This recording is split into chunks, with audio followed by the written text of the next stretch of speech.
Nah, It's nah, been nah. surreal, man. You know what? It's Let's been save it. surreal. Let's save it, man. We already bloody got so many things out the way on the flipping phone conversation. Now now I'm gonna have to come up with a way, like I'm fishing it out of you. Lead it in. You know what I'm Yeah, saying? go Channel 4 style. Chernobyl, tell us about. Douche. To Genya. Thing is, I think really we were creating different tribes and nations so that we may get to know one another. Mashallah, brother. Assalamu alaikum, guys, and welcome to another episode of Smile to Jannah. Britain's Got Talent. I don't think I'm exaggerating when I'm saying that Britain's Got Talent is quite possibly one of the most popular shows when it comes to British television. Now, Nabil Abdul Rashid is an Orthodox Muslim and a hilarious stand-up comedian from South London. He delivered an amazing initial performance that got him the golden buzzer from Alicia Dixon that immediately fast-tracks the contestant to the semi-final. And even on that initial performance that he did, he unashamedly proclaimed his faith. I am a Muslim, which is something... I'm not gonna lie, that's not the reaction I was expecting. The fact that he was from South London. South London! And mashallah, he got an amazing response from the people. And some of you probably noticed, even when Alicia Dixon came in for the hug, you could see the restraint on his face. And some people were even asking as to why he didn't hug her back, because let's face it, she's Alicia Dixon. But of course, that's where his faith came into play. But a few days ago, I would say on a Friday, I think his semi-final performance got aired, and mashallah, he was talking about racism and he was talking about his faith as well. Look at him doing jokes about being black and Muslim, right? If a white non-Muslim did that, it would be racist.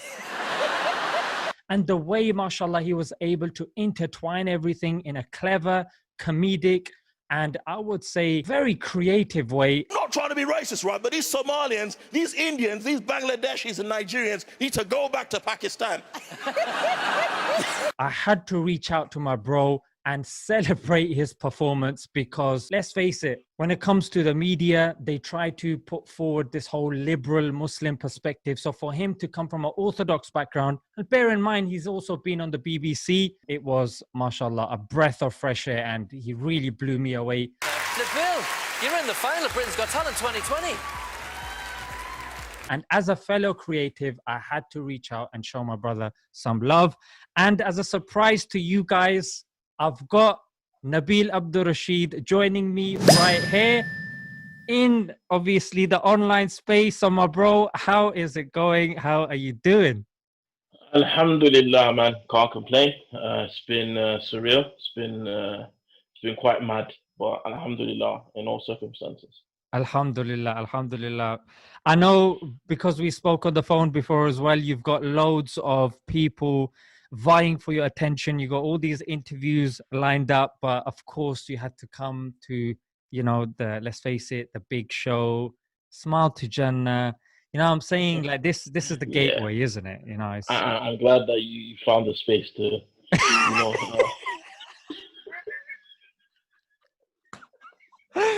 I love it, bro.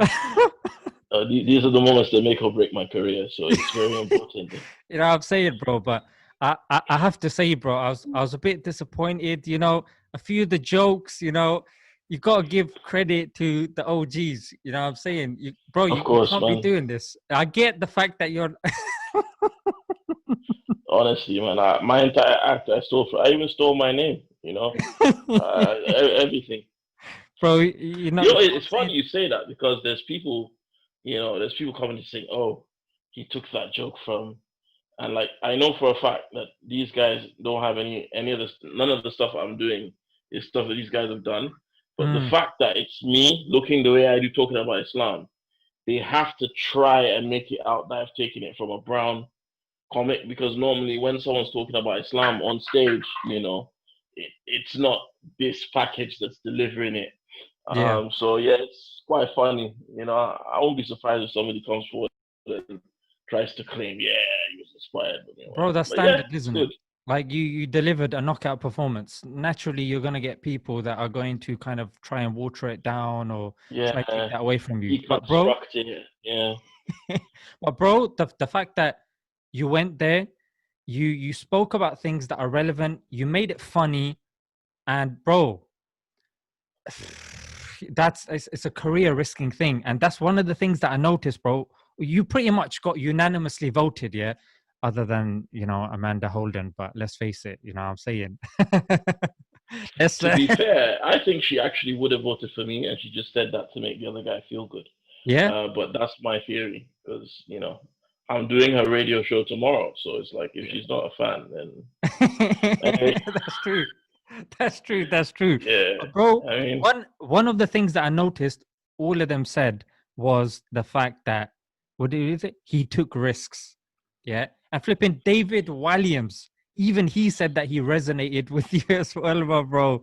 That is that kind of worried me, if you ask me. But yeah, when he was saying that, he felt connected to the next. Like I'm like, this guy ain't talking about me. yeah. And then he said my name. I was like, Bro, I was watching your face, bro. Literally before our thing, I was like, let me see, because ITV's got it on their channel. Bro, I saw your face. You were like, first time they mentioned Nabil Abdul Rashid, you were like, that was the David Williams one. Then again, bro, tell us what was going through your mind when your name came up first time, then second time, and then flipping the third time, bro. Because I'll do one better. So a lot of people who don't know me personally will know my background, but like I'm naturally a very anxious person. Like there's a long running joke my friends have that you can't sneak up on Nabil, right? Because it's almost impossible to catch me by so I'm very prang, like I'm always, and I always calculate things in my head. I have severe anxiety, so I'm always whoa. like Anxiety. You're a stand-up comedian, my bro. yeah, I only took it up as a means to learn to cope with it. No way. But I think that's probably, you know how it is, man. Comedy is just my outlet. It helps me deal with my anxiety and it helps me deal with my temper, because I've got a very bad temper as well, believe Subhanallah. it or not. So, and I think, I still do, but I've learned to control it more over the years. I've And I become more think patient. I think our conversation we were having on the phone, I think you mentioned you had a stutter as well. Yeah. I used to, as a kid, I used to stutter. All my, I have two older brothers. They all stutter. My dad stutters, and like my dad learned to control it. My older brothers have controlled theirs. One of them has it a bit bad, but he also has. We all have the temper. We all have the stammer. And when I start to get angry, I actually start to lose the ability to speak. Like it just turns to, or like when I get nervous or whatever, my speech gets affected. So from a young age, my parents actually got me involved in things like arts, martial arts, sports, performing arts, things like that. Because as a kid, like, I stuttered, I was anxious, I had ADHD, all this stuff when I was little. And like my parents never got me medicated for it. They were like, take up sports, play video games, do art, and that's why like a lot of people who follow me will know, like, I have other talents outside of comedy. Like I'm a really good cook. I think I'm a better cook than I am a comedian. But like it's because I've had to have an outlet for my anxiety to help me calm myself. Wow. So like comedy is one of many things that I do to help me deal. Like I hate crowds, bro. I hate crowds. When numbers I don't recognize call my phone, I start getting angry. Like, who's this person called? Like it feels like my space is being invaded. Yeah. And and I Wow. joke a lot because that's how I keep myself calm when things irritate me. So stand up was literally, I just took it up as a Oh, means to. that's mega inspirational. So you're afraid of something, yeah, you're anxious, you're afraid of crowds, and you've taken on something that is literally you're at loggerheads with your fears on a daily basis. And bro, because we spoke on the phone as well, that I think that makes your performance even more special. The fact that you were able to take not only your own burdens, my bro, but the burdens of the masses that need people to represent them. And mashallah, bro, I don't mean to keep praising you. Like we had the thing on the phone, but I have to put this out there, bro. Like you flipping smashed it. Bro, you win or you lose, bro, you've definitely won. Like, There is no lose at this point. you know what I'm saying? You Exactly. know, 100. Like the whole aim when I went to do it, the whole aim was like, okay, if I can get to the final, that would be amazing. Right. So I genuinely didn't think that I would win my round. I thought that I would go through to, the people's vote, and then they would vote me through. Maybe I thought maybe the nurse would go through. And people who like do odds and talk about who's most likely to win, I'm a massive underdog, or I was until the semi-final performance, because my golden buzzer video that people saw is actually quite edited. You don't see how well I did. On the day that I did that, so the video you see is 2 minutes. I was probably on stage for 8 or 9 minutes. And I was only on stage for that long because I kept on getting standing ovations, and I would tell the audience to sit down. No way. I could take the screenshot, so I'm not lying. Wallahi, the people backstage who interview other acts had to stop interviews because the crowd was making too much noise when I was on. Bro, what was getting the standing ovations? Do you remember the trend of the points? It's jokes about things like Brexit, Islamophobia, the same sort of stuff. Yeah. I talk about what I see. I don't just tell you jokes. I tell the truth. Yeah. And I mean, you've known me for a while. I'm from South. You're from South. Yeah. We worked together before once with Abu Bakr as well, Roadside to Islam. Yeah. So the environments that I've been in and the things that we've come up seeing around this neck of the woods. So for me, I can't go on stage and do I don't want to disrespect what other comedians do, but I can't go on stage and do like Mickey Mouse. But I talk about realness, because that's, and it's funny because nobody would have thought the kind of things I talk about would get allowed on Britain's Got Talent. Yeah, 100. Nobody. 100, bro. I was like, this guy's got some of this stuff that I'm gonna do for the final, like semi-final was bad, and it's like, but I think the thing that something I've learned over the years is tawakkul, and knowing that good will always come if it's destined to you. So like when I signed up to do Britain's Got Talent, I remember asking on my Facebook, I asked, what do you think would happen if someone like me did Britain's Got Talent? And people were posting like pictures of terrorism police and no way. They're like, oh, they would never have you on Britain's Got Talent. I was like, yeah, okay. How long ago was this? This was early in the year. Damn. Like, what do you guys think would happen if I did Britain's Got Talent? Just before I went and did the audition, I even asked comedians, I was like, what do you think about Britain's Got Talent? Like, you Britain's Got Talent, whatever. Because even among comedians, I'm known for being, how like in rap music, there's hardcore MCs, like, the low key, for example, is a rapper that talks about Palestine and all this stuff. Okay. He's not somebody that performs for a nightclub audience or whatever. So low I'm key, seen Akala, those types, yeah. I'm seen as that in comedy. I'm seen as a hardcore underground, activist, not mainstream, type, So it's like people are like, how could someone like you do BGT? And I was like, okay, we'll see. And I went and I did it. And obviously, COVID, the riots, and all these things have happened, and it's made the need or the demand for what I do even bigger, I think. And I think we need to put it out there that your semi-final was actually recorded 5 weeks ago, isn't it? Yeah, my semi-final was recorded on the 5th of September, I think. That's nuts. So, and I think we were discussing how well it's aged and how really this is I'm not saying, I can't tell you what Allah's plan is, but it's very clear that there's almost something, what are the odds? Like, it's almost like I predicted things. It's almost like I predicted things in what has come out now. And it's, and that's why I'm glad that I did it, because I almost didn't do it, and even when I went on stage for my audition, because like everyone in the arts, I have my haters, I'm sure there's going to be a couple commenting under this video. Standard, bro. Yeah, with no picture and a number next to their name. Them ones. Yeah, Slurpee underscore 123 in it. Yeah. And I was like, I already had a career before I went on BGT. I was actually doing not too bad, right? But it's like, I realized that if I do badly and I make myself look like an idiot, I'm throwing the career I have away. and I'm gonna give these people so much fuel to Right. attack me with.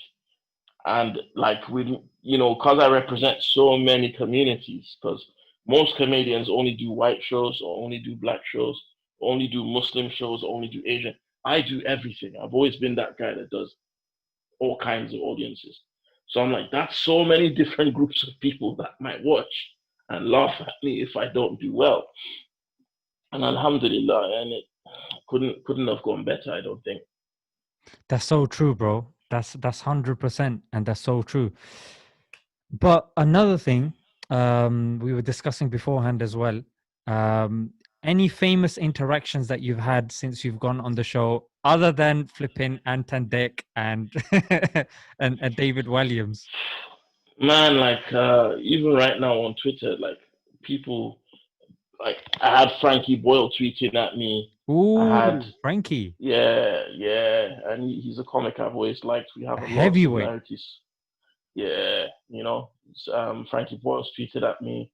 A few like Baroness Warsi, as and then there's that sister, the Bengali sister, I think, in the Labour Party, Okay. tweeted at me. I'm a big fan of like The Walking Dead, and Dave tweeted. You're talking about Boris Johnson. Yeah,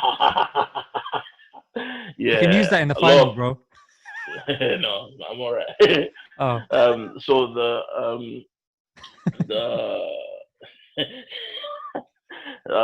cast members of films that I watch have been retweeting me. Oh, nice. Big agents and all kinds, like Krishnan Guru Murphy of Channel 4, and I've always been that guy that the mainstream hasn't really noticed. Yeah. So it's a bit weird to have. It almost feels like all the recognition I never got all these years from the mainstream is now. It's surreal to see. And you know what, bro? You know what it also shows? It shows that as an Orthodox community, we normally just say, "Oh, the day of judgment is coming," or "The Mahdi will be coming soon." So what I'm saying, just kind of wait for that time. And the more we kind of just close off in our boxes, the more we're kind of harboring this creativity, this wisdom, this spirituality, and just look, someone like yourself that's mashallah harboring all these internal battles, but the fact that you've kind of just stepped on it for a short while and just put yourself out there, like you said, risked it, and look at the ripples that you've sent. Yeah, imagine if others, mashallah, go out of their comfort zones and actually show the world their talents. Don't you think, bro, that we've got so much to give? Yeah, we do, and that's the thing. I was discussing this, and some people might not like that I say this, but not only do Muslims do we stifle our own progress in many ways. We almost use Islam as an excuse for mediocrity. So like a Muslim does business. If you are a Muslim doing business with another Muslim, that becomes the excuse for them not to pay you on time, not to get the invoices done properly. Yeah. Not to have things like you go to Muslim events and everybody's a charity, right? Yeah, because then that's the excuse for. Do you see what I'm saying? 100, everybody wants a discount. I felt that and experienced that myself as well. Yeah, it's you're a videographer, your whatever it is you do. The worst business you can ever do is with your own people, Muslims still, and like it's the same thing. We'll have a comedy night or we'll have some kind of event, and it's poorly organized, and it's not that the money isn't there, it's not that the talent isn't there, but it's like, oh brother, subhanallah, make excuses, and we just don't do things properly. But then there's so many people within the community that are outstanding, but because that spirit of excellence isn't there, it's denied. A lot of people don't then push and try their best to do their best, because they, just look at our TV channels that are catered to Muslims. Look at how poorly run they are. No one watches them, bro. They all watch Smile to Jannah. You know what I'm saying? Bro, I'm getting tired of all these views. Bro, you got to do something about it, man. Like, all these people, nah, it's too much, bro. Like, they need to take some of the viewers. Go to a Muslim comedy show where I'm not performing, and The only time that the shows go well is when they get non-practicing Muslims to come and perform. Yeah. If you look at even the Muslims, it's like there's this constant battle. Like even now, people have made takfir on me for being on BGT. People have come out and said, "Oh, we shouldn't aspire to entertain the kuffar, the non-Muslim." And I'm like, "But mate, you drive them home after they've come out of the pub."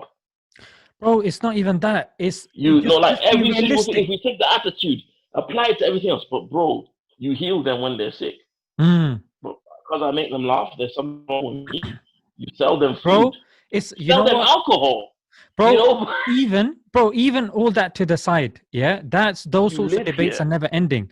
Bro, our youth, yeah, we talk big, bro, in the masjids, but they have no role model. They have no kind of exemplars in society. They, bro, I mean, Prophet but they're Muhammad watching sallallahu Channel alaihi 3. wasallam is their role model. But yeah, they're watching No, all the of channels. course, bro. The Prophet Sallallahu Alaihi Yeah. Wasallam is their role model, and he should be their role model. But let's be realistic, my bro. Like Yeah, it's something that is said, and it's like a thing that should be easier done, but said it's than not. done. You know what I'm saying, my It's bro? like like we're quick to take things away. Yeah, Like you will tell the sister, don't be a makeup artist, don't be a this, don't be a that. But you wouldn't encourage her to do something else, yeah, right? You won't encourage her to be an alima. You won't encourage. You'll tell the brother, don't rap, but you won't tell him what he should do. Like yeah. You literally, must give an alternative, innit?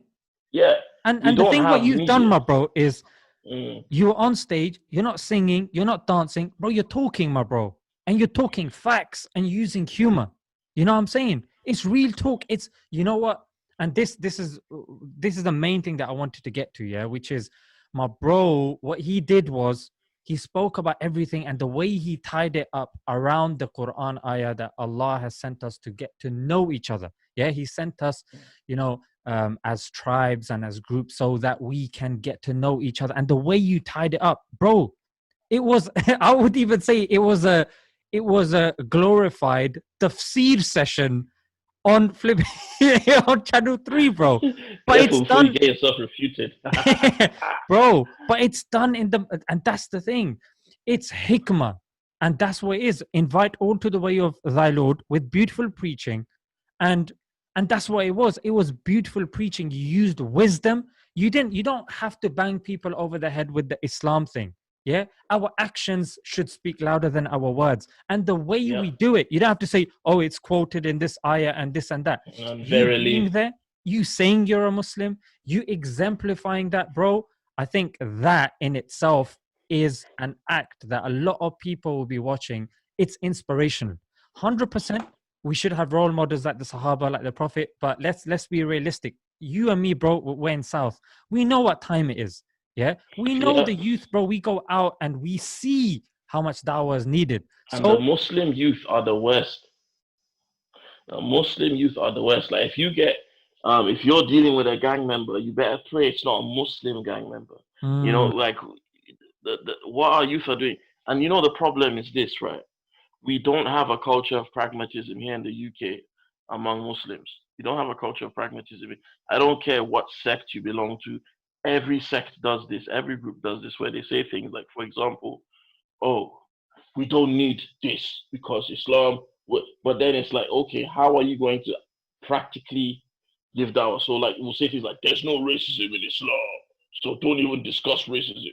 But then the worst spaces to be a minority is in Muslim spaces. We don't have sexism. Women have rights in Islam. Have you ever spoken to a Muslim sister and asked her what her experiences are within those circles, within those spheres? And I'm not saying that it's Islam's fault, of course not. But what it is we are lacking, because rather than talk about what is, we talk about what should be. There should be no racism in our spaces. There should be no people doing dodgy dealings and stealing money. I mean, we've got people, Muslims in big charities doing fraud. mad, bro. You know, we've got all this stuff happening, and it shouldn't be happening. You know, and what we do is we stick our head in the sand and say, "Oh, we don't need to audit SubhanAllah, where a Muslim charity make excuse for your brother." We just don't like to deal with the reality of problems that are right in front of us.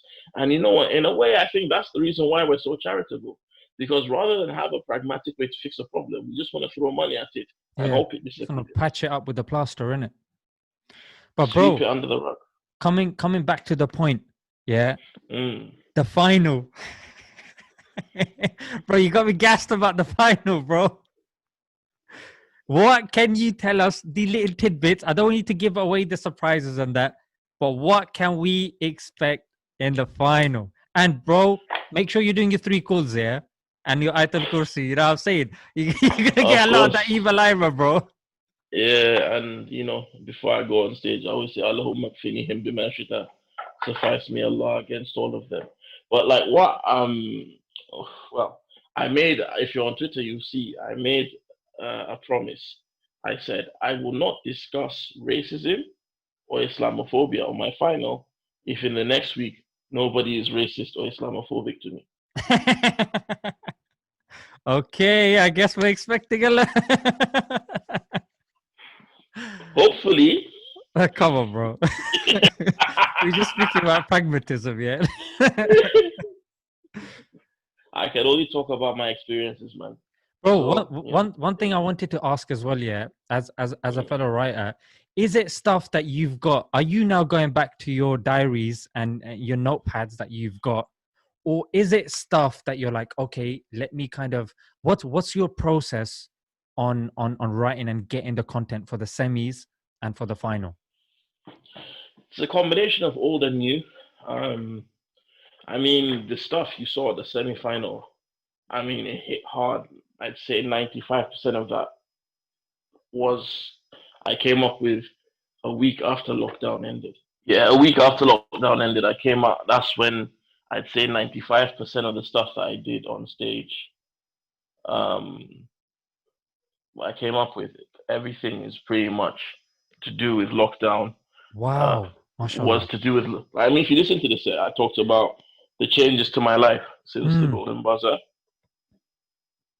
attitudes towards my Golden Buzzer video coming out.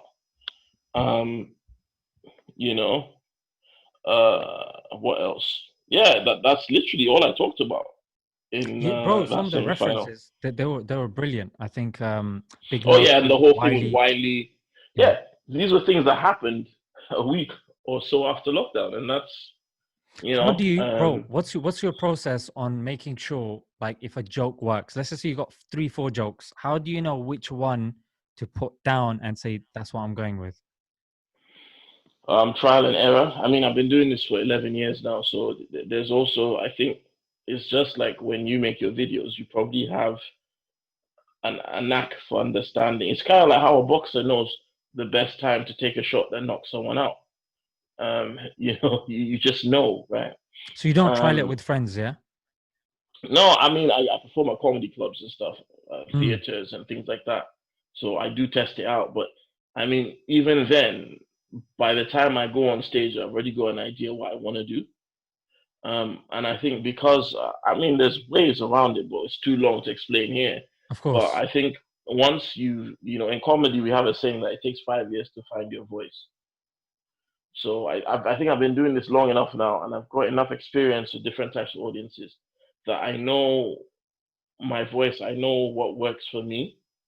I know I have my own unique style, and yeah, I just know when a joke comes out, I'm like, yeah, that's something that would work for me. I know how I would do that. I mean, because a lot of the stuff I did, if someone else, that's the thing about stand-up. It's not like telling a knock-knock joke. Someone else could take my joke and try and do it, and it would not work. I mean, you've seen it all the time. Where somebody watches stand-up and, oh, the joke, he said something, and he looks like Big Nasty. What? But the way I did it is, there's so many elements to it, and that comes from experience. 100. It's a whole art form. A lot of people don't realize comedy is an art form. Yeah. Until they try it.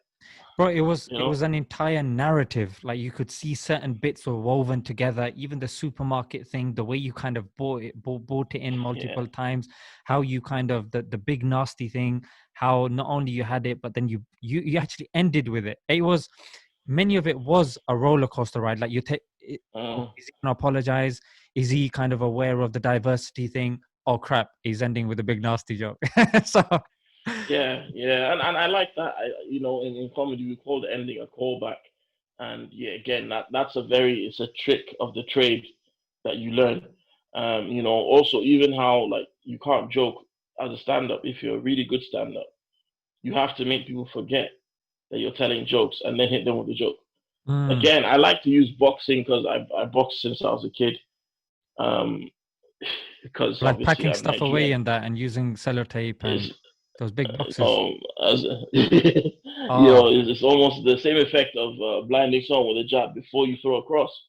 You make them forget about the big strong hand mm, with your weaker hand, and then you land. Or you make them think the punch is coming from one place, and you land with another. And it's the yeah, same yeah. thing with comedy, which is why the end of a joke is called a punchline. The best punchlines are just like the best punches. You don't see them coming. So the misdirection, all this kind of stuff. It's amazing. Comedy, I love comedy, man. It's an art form.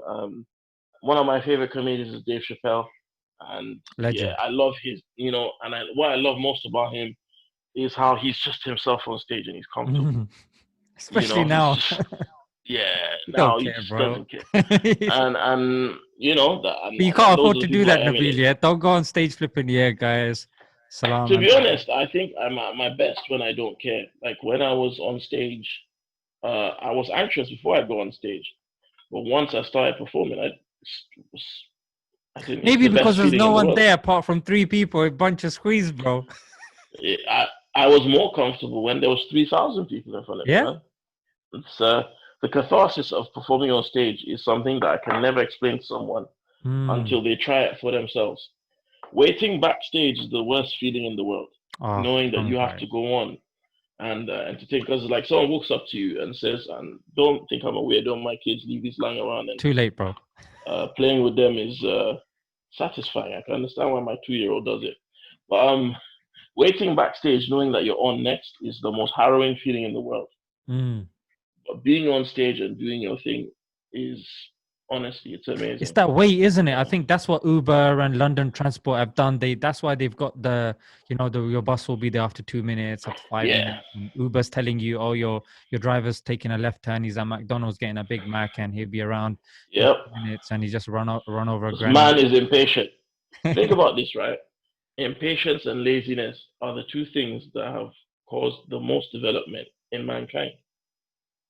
Every Mm. technological advancement we have is just to make life easier. Wow,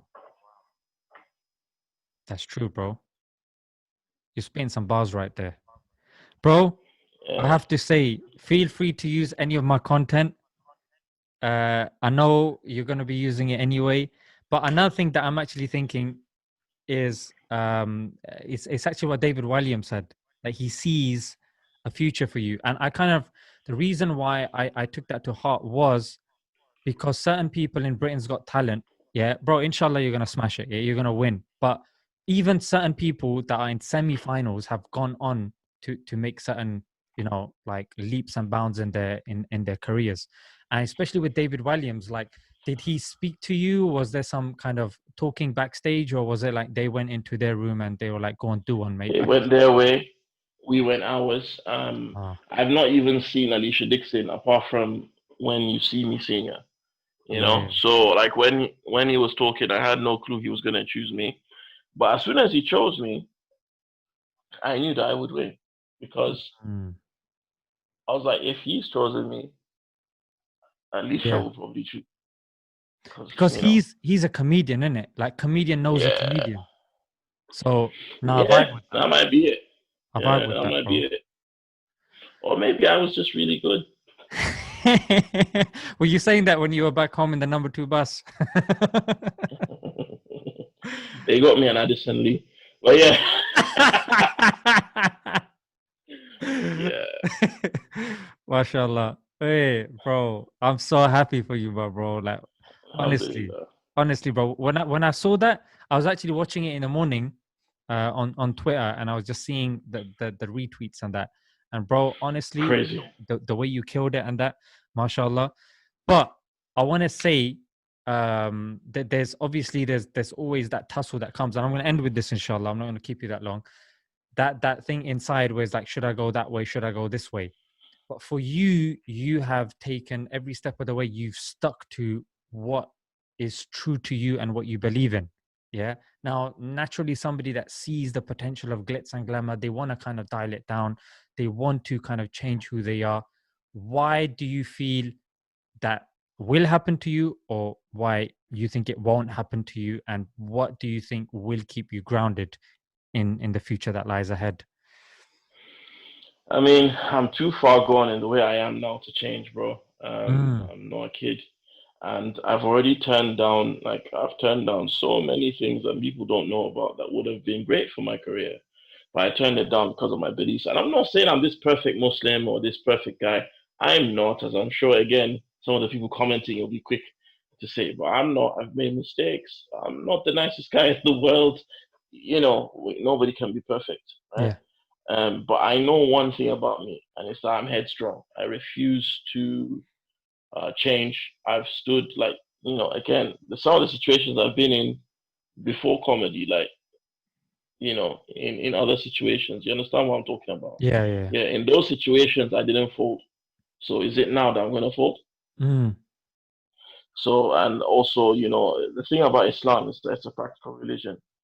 It's not a religion where we believe in superhuman people. We believe in real men who had real problems.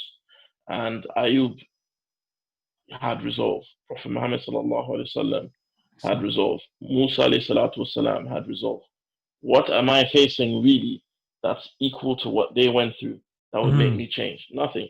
For 11 years, I've not had the recognition that I feel I deserve because I stuck to my guns. And now the same thing that got doors closed in my face made me trend on Twitter, made these doors open for me. So I just feel that Allah has already told us with hardship comes ease. That's all the mm. confirmation I need that I'm doing the right thing.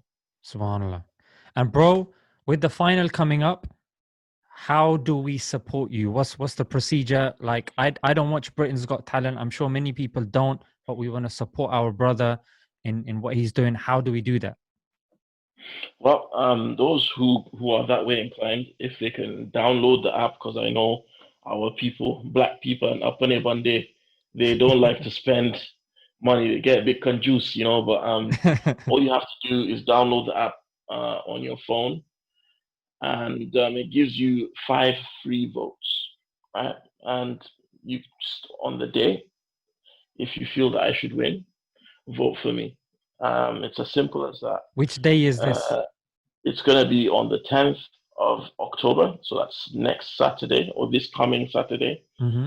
And yeah, we only have a small window of time to vote. So I just hope that, whoever is watching, I hope that you guys, Bro, it's a vote. no-brainer. It's a no-brainer, my bro. I'm gonna try We'll bang be this up. making history if I win, Come on, you know? come on, bro. So, inshallah. We're gonna try bang this video out today, and then tomorrow, obviously, you got your interviews with the small fish like ITV and Yeah. you know what I'm saying, like Scum on the pond, man. you know what I'm Scum on saying. the pond. Let's reserve that for the Daily Mail and and the Daily Star and the Sun. I think you already Yeah. flipping smashed them. I think you flipping called them was it toilet paper? Bro, you asked for it, bro. They're coming for you. Oddly enough, they've all written nice things about me. I guess I they guess know that's now. gonna change now. No, literally after my performance, they all wrote nice stuff about me. So I guess they want to act like, hey, he's not talking about us. He's talking about that paper. But Okay. we'll see. It's Uh, been interesting. It's been interesting. Bro, honestly, I actually wanted to keep this short as possible, but there's so much that we can talk about. Bro, inshallah, when you win, let's touch base again, and then let's do a longer session. But this week, I just wanted to kind of celebrate you as a person, celebrate just the performance that you've done so far. I'm sure, bro, and I'm gonna pray for you, my bro, and I invite the viewers to do so. May Allah protect you from the evil eye. May Allah protect you from the evil whisperings, and just may Allah keep your surroundings and your family steadfast, that they can support you during this key important time. May Allah bless your kids. I know you're putting them to bed, and inshallah, bro, may Allah increase you. And yeah, man, I'm mega excited for you. I'm mega happy for you, my bro. And let's touch base again. Okay. Okay, guys, Inshallah, you guys benefited from that. Until next time, Assalamu alaikum.